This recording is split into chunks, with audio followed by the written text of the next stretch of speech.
All right, so here's my vlog. Try to keep this short and sweet. There's kind of a lot of information to go over, so I'll just get right into it. The first one we had to talk about was the process and purpose of reading.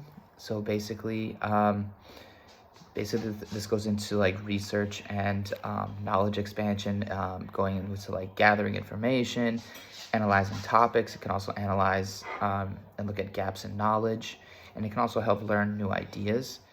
It also helps with the integration of information, and also garners critical thinking and forces critical thinking, because you have to synthesize ideas, which in turn enhances critical thinking and creates a stronger comprehension of a myriad of topics. Also, along with reading, when you practice reading, you're also practicing and like learning writing and vocabulary, and it exposes us to different styles and structures and different ways to express ideas. And it is absolutely fundamental for acquiring information, and promotes the formation of like personal opinions, and last but not kind of least, for a lot of people, it's a way of stress relief. Topic number 2 had to do with morphology and contextual analysis on vocabulary development.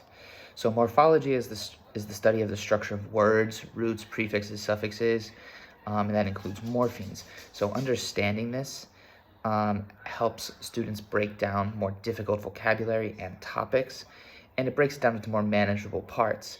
So if you know like the word biology, and you know the word bio, right, you can apply that to different vocabulary throughout a multitude of topics and vocabulary words.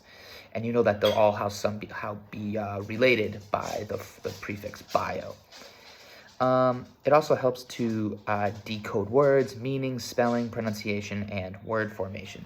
Moving on to contextual analysis, that's about like inferences, like looking at the information surrounding either a paragraph or a word or a sentence, and using your knowledge to figure out and infer the meaning of what's going on in that text. Next, we're on to the evidence-based practices for teaching phonemic awareness. So one of the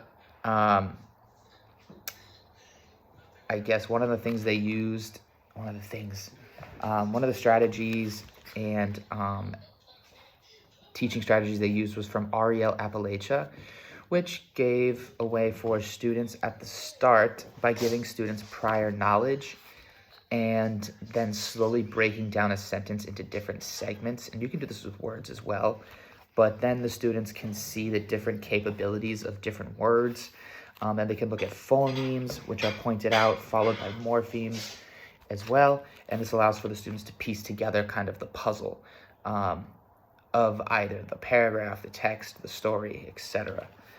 The next is, how can ELL's home language be utilized to support and strengthen foundational phonics? Well, there are different ways to do that, and different strategies that go into this. But one of them was called cognates, and these are words that have similar meanings and spellings in different languages. Now, as a Spanish speaker, I can say that this happens a lot, and you also have to be very careful about this, because we do have something called false friends, where words that sound the same and are spelled the same are actually not the same. So this plays into the next part, which is like phonemic discrimination and phonemic awareness. So phonemic discrimination is kind of looking at things like, well, not all languages support the same pronunciation, phonemic awareness. Therefore, like, you have to be aware that certain sounds and pronunciations and diphthongs and etc. Are going to be more difficult depending on the native language speaker. So you have to be careful, and not to beat a dead horse if someone's like having a really difficult time with pronunciation. The phonemic awareness transfer, that's the ability to identify and manipulate individual sounds in a spoken language.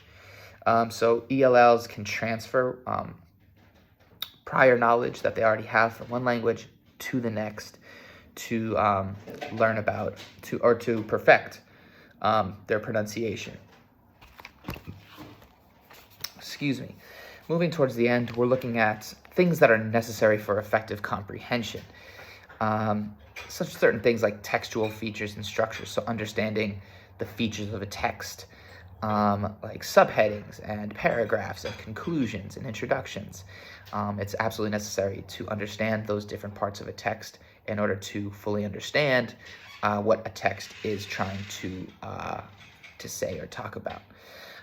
It is also absolutely necessary for effective self-correction, right? Effective readers have the ability to recognize when their understanding breaks down, and then they can employ strategies for self-correction.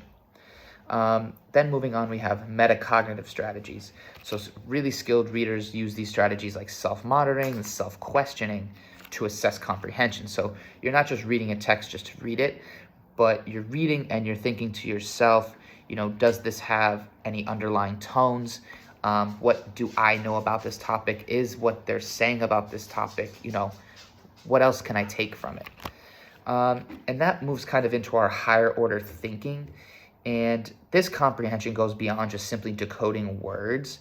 It requires like higher order processes such as like making inferences, drawing conclusions, analyzing information, and synthesizing ideas.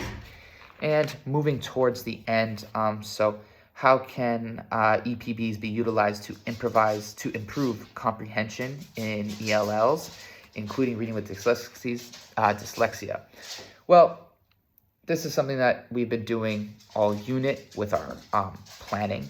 Basically, you need to incorporate many different strategies to help.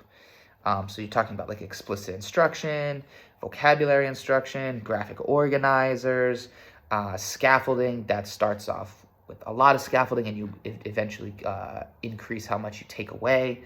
Cooperative learning, like think, pair, share. Assistive technology, you can do things like brain pop, Lulilo, Literably, etc.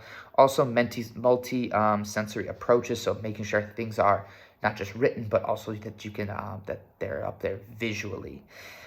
Differentiate instruction, and last but not least, always make sure you have ongoing assessment and constant feedback so that the students know where they stand and how to improve.